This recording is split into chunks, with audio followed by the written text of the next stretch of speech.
요즘 기술 발전 속도를 보면요. 가끔 어지러울 정도예요. 그렇죠. 테슬라가 운전자 없이 주차장까지 혼자 가는 완전 자율주행. 이게 상용화됐고 네, FSD라고 하죠. 또 40층 건물만한 로켓이 우주에 갔다가 제자리로 돌아와서 착륙하는 시대잖아요. 네, 스페이스X. 정말 대단하죠. 근데 문득 궁금해지더라고요.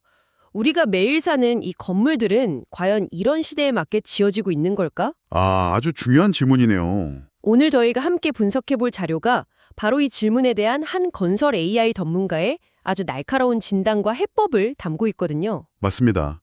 이번 분석의 목표는 명확해요. 왜 유독 건설 현장의 업무 방식만 과거에 머물러 있는지, 그리고 그게 어떤 끔찍한 결과로 이어지는지, 그 근본 원인을 한번 제대로 파헤쳐보려고 합니다. 네.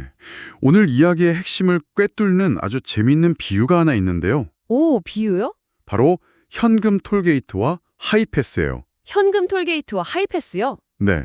자료에 따르면 지금 우리나라 건설 현장의 문서 처리 방식이 딱 고속도로의 현금 톨게이트 같다는 거예요. 아, 어떤 의미인지 감이 좀 오네요. 그러니까 일일이 종이 서류를 들고 사람을 찾아가서 확인 도장을 받아야 하는 이 아날로그 방식이 얼마나 큰 비효율과 위험을 만드는지, 그리고 이걸 왜 하루빨리 데이터 기반의 하이패스 방식으로 바꿔야 하는지 오늘 그 이야기를 집중적으로 나눠보겠습니다.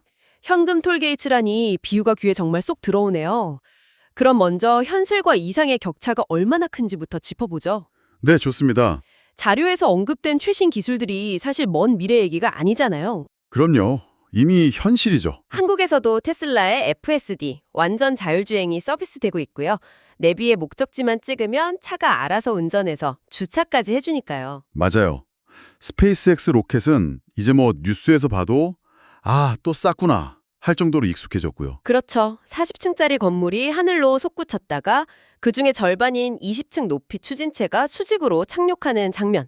정말 경이롭죠. 휴머노이드 로봇도 이제 공장에서 나와서 실제 현장에 투입되기 직전이고, 중요한 건 이게 다 공상과학 영화가 아니라 지금 이 순간의 현실이라는 점이에요. 바로 그 지점에서 오늘 자료가 던지는 질문이 시작되는 거죠.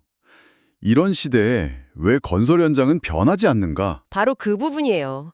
그렇게 최첨단 기술이 일상화된 세상과 건설 현장의 현실을 비교하면 현금 톨게이트 비율을 좀 더 구체적으로 설명해 주실 수 있을까요? 네. 한번 상상해 보세요. 시공사 직원이 수십 수백 장의 도면이랑 서류를 종이로 출력을 해요. 네. 그걸 들고 감리 사무실에 찾아가서 담당자 책상 위에 올려놓고 하나하나 사인을 받으러 다니는 거죠. 이게 바로 자료에서 말하는 현금 톨게이트 방식이에요. 고속도로 탈 때마다 일일이 표 뽑고 나갈 때 창구에 현금 내돈 시절이랑 똑같다는 거예요. 생각해보면 요즘 누가 일부러 현금 톨게이트를 찾아가나요? 없죠. 거의 100% 하이패스를 쓰잖아요. 그렇죠. 사회 모든 분야가 이렇게 데이터 기반으로 편리하고 빠르게 바뀌었는데 유독 수백, 수천억이 오가는 건설 현장만 섬처럼 고립되어 있다는 지적이죠. 잠시만요. 비효율적이라는 건 알겠어요. 시간 낭비, 종이 낭비. 근데 고작 문서 작업 방식이 낡았다는 그 이유만으로 건물이 무너지는 끔찍한 사고까지 이어진다는 건 좀 비약처럼 들리기도 하거든요. 아주 중요한 질문이에요. 그 연결고리를 좀 더 설명해 주실 수 있나요? 그 연결고리를 보여주는 게 바로 최근 몇 년간 우리 사회를 충격에 빠뜨렸던 그 붕괴 사고들입니다. 자료는 이 사고들이 단순한 실수가 아니라고 말해요. 광주 화정 아이파크 붕괴 사고 기억하시죠? 그럼요. 아파트 외벽이 그냥 통째로 무너져 내렸잖아요. 맞습니다. 결국 대한민국 건설 역사상 처음으로 전면 재시공이라는 결정을 내릴 정도로 심각한 사건이었어요. 네. 그런데 더 충격적인 건 불과 1년여 만에 인천 검단 아파트 지하 주차장이 똑같이 폭삭 무너져 내리는 사고가 또 일어났다는 거죠. 맞아요. 그때 뉴스 보면서 다들 경악했죠. 어떻게 이런 일이 반복될 수 있냐고요. 자료에서 두 사고의 언론 보도 헤드라인을 비교 분석한 부분이 있는데 정말 소름이 돋을 정도예요. 어떤데요? 광주 사고 기사에는 부실했던 감리, 콘크리트 강도 부족, 설계와 다른 임의 변경 같은 키워드가 등장해요. 네, 기억나요. 그런데 1년 뒤 인천 사고 기사에도 똑같이 감리 시스템 작동 안에 철근 누락, 콘크리트 강도 부족, 설계와 다르게 시공이라는 말이 나와요. 와, 정말 똑같네요. 현장 이름이랑 날짜만 가리면 그냥 똑같은 기사라고 해도 믿을 정도였다는 거죠. 이건 실수가 아니네요, 그럼. 명백한 시스템의 실패, 자료의 표현을 빌리자면 반복되는 이상현상인 강력한 경고인 셈이에요. 안성물류센터나 신안산선 공사 현장 붕괴 사고까지 더하면 이건 일부의 문제가 아니라 산업 전반에 퍼진 병이라고 봐야죠. 듣고 보니 정말 심각하네요. 그럼 여기서 가장 근본적인 질문을 해봐야겠어요. 네. 자료에서도 지적하듯이 도대체 어떻게 설계 도면과 다르게 시공하는 것이 가능할까요? 그쵸. 상식적으로 현장 기사가 확인해야 하고 그 위에 공사 팀장이 또 봐야 하고 마지막으로 제3자인 감리자가 최종 승인을 해야 하는 거잖아요. 네, 3중 4중의 안전장치가 있죠. 근데 이 안전장치가 어떻게 전부 뚫릴 수 있는 거죠? 그게 바로 현금 톨게이트 시스템의 맹점이에요. 자료의 결론은 아주 명료해요. 뭔가요? 제대로 보지 않았다는 거죠. 보지 않았다. 네. 예를 들어 주차장 기둥이 30개라면 30개 전부의 철근 배근 상태를 일일이 확인하는 게 아니에요. 아, 전부 다 하는 게 아니군요. 그냥 저기 5개 정도만 대표로 사진 찍어와 하는 식의 샘플링 검사가 관행처럼 굳어져 있다는 거예요. 아, 서류 작업도 마찬가지예요. 현장에서 실시간으로 체크하는 게 아니라 나중에 사무실에 모여서 커피 마시면서 형식적으로 도장만 찍는 경우가 비일비재하다는 거죠.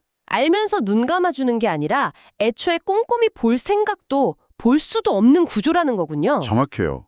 어떤 감리자가 도면이란 다른 걸 뻔히 보고도 그냥 하세요 하겠어요? 그건 아니겠죠. 봤다면 당연히 재시공하라고 하겠죠. 즉, 볼 수 없는 시스템이 문제의 핵심이라는 거예요.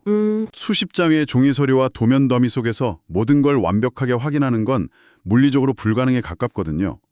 결국 이런 형식적인 서류 작업이 부실 시공을 걸러내지 못하고 대형 사고로 이어지는 비극의 씨앗이 된 거죠. 그렇다면 이건 단순히 새 기술을 도입하는 문제가 아니라 이 산업을 바라보는 관점 자체를 바꿔야 한다는 이야기로 들리네요. 맞아요. 자료에서는 이걸 패러다임의 전환이라고 표현해요. 패러다임의 전환. 옛날 사람들이 모두 지구가 우주의 중심이라고 믿었던 천동설 시대에 코페르니쿠스가 나타나서 아니다, 태양이 중심이고 지구가 그 주위를 돈다고 외쳤던 것처럼요. 아, 그런 근본적인 변화? 네, 건설 사업 관리를 종이 서류 중심에서 데이터 중심으로 바꾸는 그런 코페르니쿠스적 전환이 필요하다는 거예요. 이런 관점의 부재가 얼마나 위험한지를 보여주는 충격적인 사례들이 자료에 더 나옵니다. 어떤 사례들이죠? 부산에 아주 유명한 건축가 승효상 씨가 직접 설계하고 감리까지 맡았던 건물이 있었어요. 네. 그런데 준공 후에 외벽에 붙인 석재가 우수수 떨어져 내리는 사고가 발생한 거예요. 어휴, 큰일 날 뻔했네요. 그렇죠. 그래서 조사를 해봤더니 도면에 명시된 공법과는 전혀 다르게 엉터리로 시공된 사실이 드러났어요. 아니, 감리까지 직접 했는데도요? 네. 결국 법원은 감리자였던 승효상 건축가에게 감리비의 2배가 넘는 5억 2천만 원을 배상하라는 판결을 내렸죠. 전문가의 책임을 그만큼 무겁게 묻는 시대가 됐다는 걸 보여주는 상징적인 사건이에요. 설계나 감리를 아무리 유명한 사람이 해도 현장에서 제대로 이행되지 않으면 소용이 없다는 거군요. 부산에 또 다른 사례도 있다고요? 그건 정말 충격적이라고 들었어요. 네. 저도 이 부분 읽으면서 정말 믿기지가 않았는데요. 한 물류센터에서 마감 공사가 한창이던 2월에 큰 불이 나서 인명피해가 발생했어요. 네. 그런데 경찰이 조사를 하다가 정말 이상한 점을 발견한 거죠. 서류상으로는 이 건물이 불이 나기 석 달 전인 작년 11월에 이미 준공 허가를 받은 상태였던 거예요. 잠깐만요. 지금 서류상으로는 작년 11월에 준공 허가를 받았는데 불이 난 건 공사가 한창이던 2월이었다는 말씀이신가요? 네, 맞습니다. 그게 어떻게 가능하죠? 유령 건물도 아니고. 말이 안 되죠. 파고 들어가 보니 소방 감리자가 뇌물을 받고 허위 보고서를 써준 사실이 드러난 거예요. 아, 소화전이나 스프링클러 같은 소방 설비가 전혀 갖춰지지 않았는데 마치 다 된 것처럼 서류를 꾸며서 준공 허가를 내준 거죠. 세상에. 그 결과는 참혹했고요. 이 사건으로 30명 넘게 입건되고 감리자는 구속됐어요. 종이 서류가 얼마나 쉽게 조작되고 그 결과가 얼마나 끔찍할 수 있는지를 극명하게 보여주는 사례죠. 와, 이 모든 문제의 공통분모가 결국 종이 서류라는 한 단어로 모이는군요. 네, 바로 그겁니다. 자료에 나오는 비유가 정말 날카롭네요. 음주운전 단속은 기계에 숨을 훅 불면 누구도 부정할 수 없는 숫자라는 데이터가 나오는데 수십 수백억짜리 건물의 안전은 얼마든지 조작 가능한 종이에 의존하고 있다는 현실. 정말 모순이죠. 이 모순을 어떻게 받아들여야 할까요? 결국 AI나 로봇 같은 첨단 기술을 논하기 전에 가장 기본적인 데이터 생성 방식, 즉 탈종이가 먼저라는 주장이 정말 설득력이 있게 들려요. 그렇죠. AI에게 분석을 시키든 로봇에게 일을 시키든 그들에게는 데이터라는 밥이 필요해요. 밥. 그렇죠. 디지털 전환은 그냥 구호에 그칠 뿐이라는 거죠. 듣고 보니 문제의 원인이 종이라는 한 가지로 명확하게 모이는군요. 네. 그렇다면 해결책도 거기서부터 시작해야 한다는 뜻이겠네요. 자료에서는 어떤 구체적인 방법을 제시하나요? 아주 특별한 장비가 필요한 건가요? 의외로 해결책은 아주 간단한 데서 시작돼요. 오, 새로운 장비가 필요한 게 아니라 우리 손에 늘 들려있는 바로 그 스마트폰을 활용하는 거예요. 스마트폰이요? 어떻게 그게 하이패스 시스템이 될 수 있는 거죠? 작동 방식은 아주 직관적이에요. 크게 3단계로 볼 수 있는데요. 네, 첫 단계는 뭔가요? 첫째는 검측 요청이에요. 시공사 직원이 현장에서 스마트폰 앱을 열어요.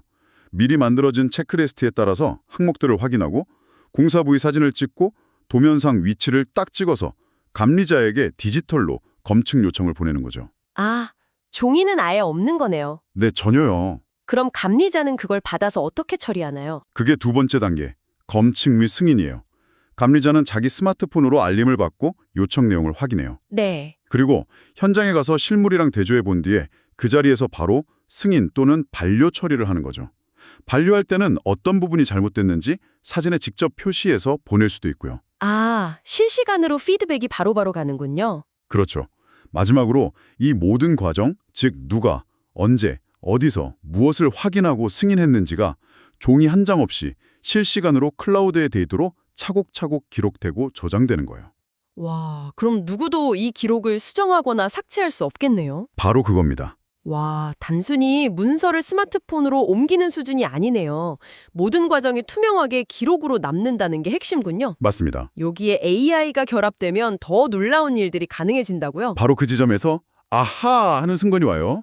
예를 들어 현장에서 그냥 사진만 막 찍잖아요. 네? 그럼 AI가 그 사진들을 보고 아, 이건 옥상 방수공사 사진이네, 이건 지하층 철근 배관 사진이네 하고 스스로 인식해서 자동으로 폴더를 만들어 분류해줘요. 와, 사진 정리를 알아서 해준다고요? 네, 심지어 그날 찍은 사진들을 종합해서 금일 작업 내용, 옥상 방수공사 중 1차 도막 작업 완료함 같은 식으로 업무일지 초안까지 써준다고 하니 기술자들 입장에서는 서류 작업 시간이 획기적으로 줄어드는 거죠. 정말 비서가 한 명 생기는 거나 마찬가지네요. 신입 기술자들한테는 특히 더 도움이 되겠어요. 맞아요. 현장에서 모르는 걸 선배한테 물어보기도 좀 눈치 보일 때가 있잖아요. 그렇죠. 그럴 때 그냥 모르는 공정 사진을 찍기만 하면 돼요. 그럼 AI가 사진을 분석해서 이 공사는 외부 도막 방수공사이며 주요 체크포인트는 바탕면 처리 상태, 프라이머 도포 여부, 도막 두께입니다. 와 같은 상세한 리포트를 즉석에서 보여줘요.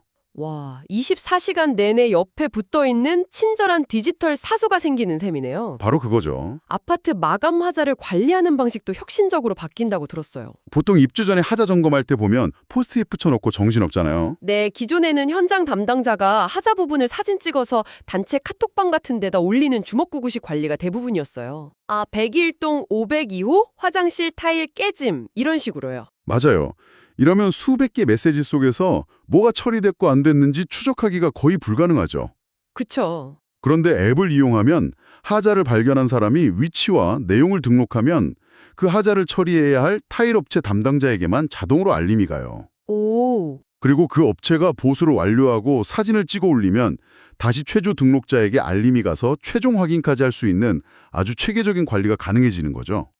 그 시스템을 펀치리스트라고 부른다고요? 자료에 관련된 재미있는 일화도 있던데요. 네, 흥미로운 이야기인데 이 하자 관리 시스템을 영어권에서는 펀치리스트라고 불러요. 펀치리스트.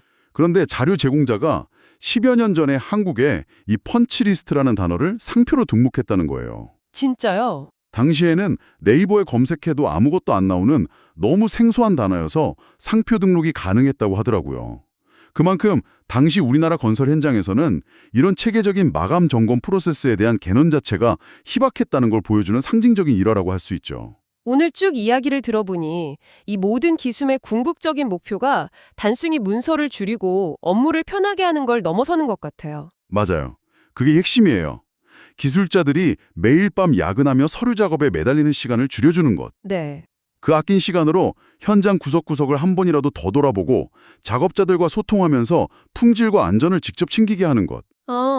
그것이 진정한 기술자의 역할이고 기술은 그 역할을 되찾아주기 위한 도구라는 게 이 자료의 핵심 주장입니다. 결국 모든 정보가 실시간 데이터로 쌓이는 하이패스 시스템이 구축되어야만 우리가 꿈꾸는 미래의 건설 현장도 가능해진다는 거군요. 네. 협력업체부터 시공사, 감리자, 발주처, 그리고 본사까지 프로젝트에 참여하는 모든 주체의 정보가 실시간으로 클라우드의 데이터로 쌓여야 해요. 그렇게 방대한 데이터가 빅데이터가 되어야만 비로소 AI가 의미 있는 분석을 해낼 수 있고 로봇이 현장에 들어와서 미장을 하고 벽돌을 쌓는 그런 미래가 현실이 될 수 있는 거죠. 네. 자료의 마지막 문장이 아주 인상 깊은데요. 손에 종이를 들고 있는 한 그런 미래는 결코 오지 않는다. 오늘 이야기는 건설 산업에 초점을 맞췄지만 듣고 계신 여러분의 업무 환경을 한번 돌아보는 계기가 되면 좋겠어요. 우리 조직이나 팀에는 여전히 비효율과 위험을 낳고 있는 현금 톨게이트 같은 아날로그 프로세스는 없나요? 만약 있다면 그것을 하이패스로 바꾸기 위해 아주 작은 것부터 무엇을 시작할 수 있을지 생각해 보는 건 어떨까요?